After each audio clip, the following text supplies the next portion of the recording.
making 5 Obscura paintings for a client. Handle it, Turner.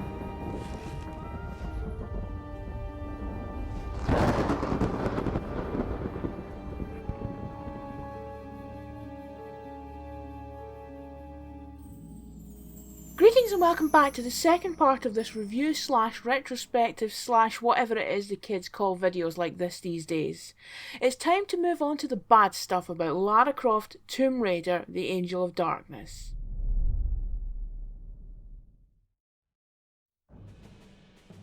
It is not a controversial statement to say that the gameplay mechanics in this game are a dog's dinner. Look up any review of it and this is the major theme running through them. Angel of Darkness feels like it's stuck somewhere between the PlayStation 1 and 2 eras of gaming. By default, the game wants you to use the left analog stick for movement, yet it retains the tank movements of the older games, making this near impossible to do so. Now, in fairness, Angel of Darkness is by no means the only game from this period to have this issue.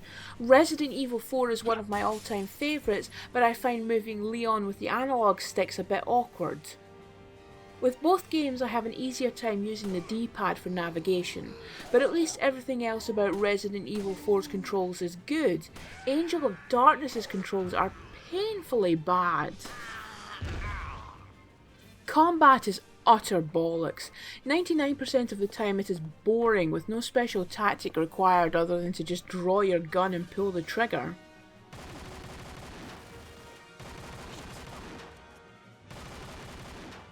When Lara locks onto an enemy, her movements change. She always faces them, and left, right and down will cause her to sidestep and back up. This is not an uncommon thing for a game to do from this era onwards, but in Angel of Darkness, Lara moves back and forth between two wildly different styles, tank controls and something more akin to analog, which is jarring. By this point, games were beginning to develop a control scheme that has become the norm now, using the bumper buttons to aim and fire the weapon, meaning you are only in the alternative movements for as long as you are holding down the button. This makes the transition from one to the other simple and subtle. In Angel of Darkness, you press a button to draw the weapon and go into the alternative movements. You can only come out of it again by holstering the weapon, but this extra step meant that I often forgot to do it, and something as simple as attempting to make Lara run forward would make her flail about in all manner of direction. Almost all of the conflict in this game is simply shooting at someone. Now, that was always the case in Tomb Raider, but think about the original game. When you think about the T-Rex, the Centaur statue, or the whatever this is, you're not thinking, oh, this is boring, all I'm doing is shooting. You're thinking, oh crap, what do I do?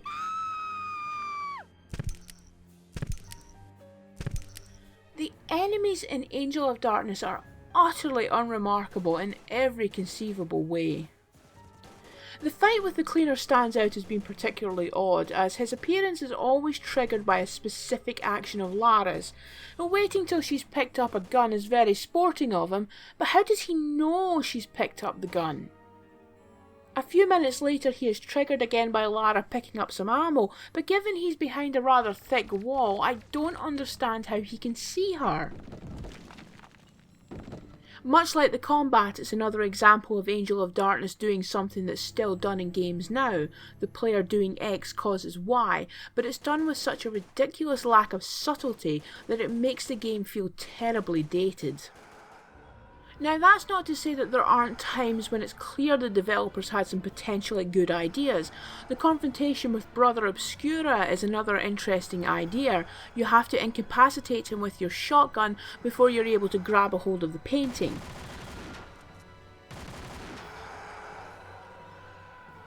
But it feels very much like an encounter the developers were never able to iron the wrinkles out of. All you have to do is crawl to avoid him, and Lara's stiff movements means getting to the painting in time is a matter of luck rather than skill. Similarly, the final battle with Eckhart could have been a challenging scenario, as you had to jump or duck to avoid the incoming energy blasts, like you have to in the Japan level of Legend. Unfortunately, the developers forgot that Lara can lie on her belly in this one.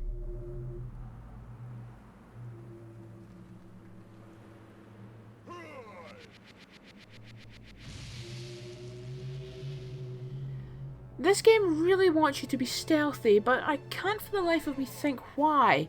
In, say, Tomb Raider open brackets 2013 close brackets, sneaking through an area allowed Lara to avoid confrontations with large numbers of enemies who outgunned her. There is absolutely no reason why Lara would ever need to hug a wall or peek round a corner.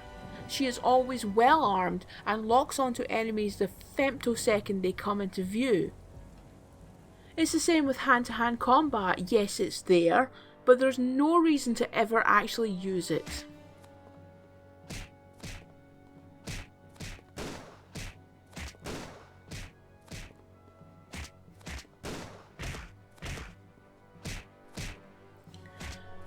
While auto-aiming might be a pain, auto-actions and platforming were a welcomed inclusion. For example, when Lara runs up to a ladder, you don't have to faff around pressing any buttons, she just automatically climbs onto it. It's a nice way of making the gameplay a little smoother. That being said, it does highlight the choppy, problematic development of the game. We can auto-climb a ladder, but we have to manually holster our guns. Unfortunately, the auto actions do cause some issues. There were many times when I was running past a ladder and Lara would climb onto it.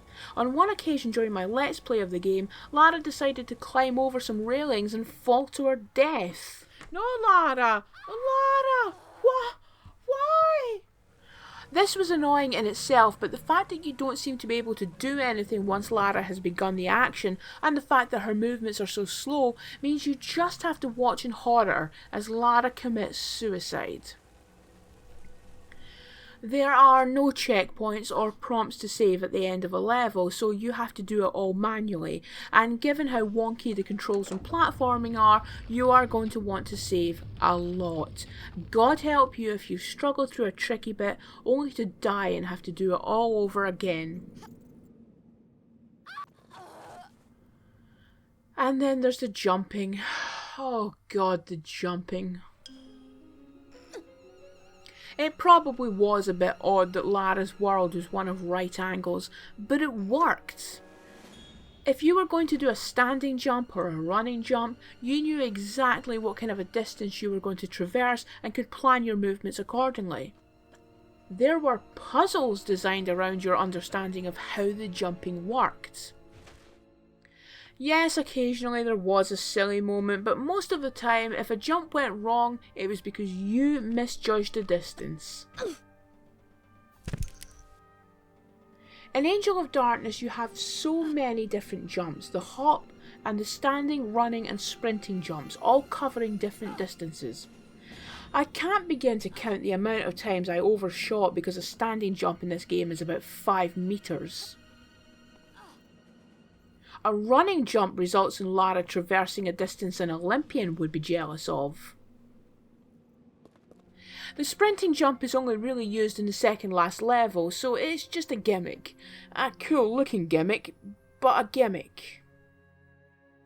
The hop is the most practical of the lot, but this is dependent on the environment the game puts you in. The Tomb of the Ancients is a good place to use it, it's just tricky enough to be a challenge without any other factors at play to hinder you. The Breath of Hades, on the other hand, oh boy! Lara is hopping across moving platforms as gale force winds threaten to knock her off into the lava below. It is utter hell. I always struggle to judge distance in this game, so I often hop and undershoot my target or jump and overshoot it. It's one of the many examples of this game not being finished. The Breath of Hades could have been a great challenge, but there was clearly no time to do a polish on it. The camera is utter pants. Core Design always loved their dramatic camera angles, but never understood what a pain in the arse it was for the players. In the old games you could use the look button to reset the camera, but here you just have to deal with it, and dealing with it is not easy. Take the Louvre storm drains as an example. When up on this platform, the camera doesn't stay behind Lara, but rather shifts to a specific point, presumably to make Lara's journey across it look more cinematic. The problem is that when you reach the end of the platform, the camera snaps back to behind Lara, and then when you step onto the beam, it shifts to a new position. If you're playing this game for the first time, these constant camera shifts are going to make you plunge to your death, or fall into the water and have to climb back up again. There are also times when the camera ends up in a position that results in the screen going black, such as when Lara is climbing up a ladder in the storm drains. What's happening is that the camera is so low the water is occasionally lapping over it, but you'd be forgiven for thinking that your game is bugging out on you.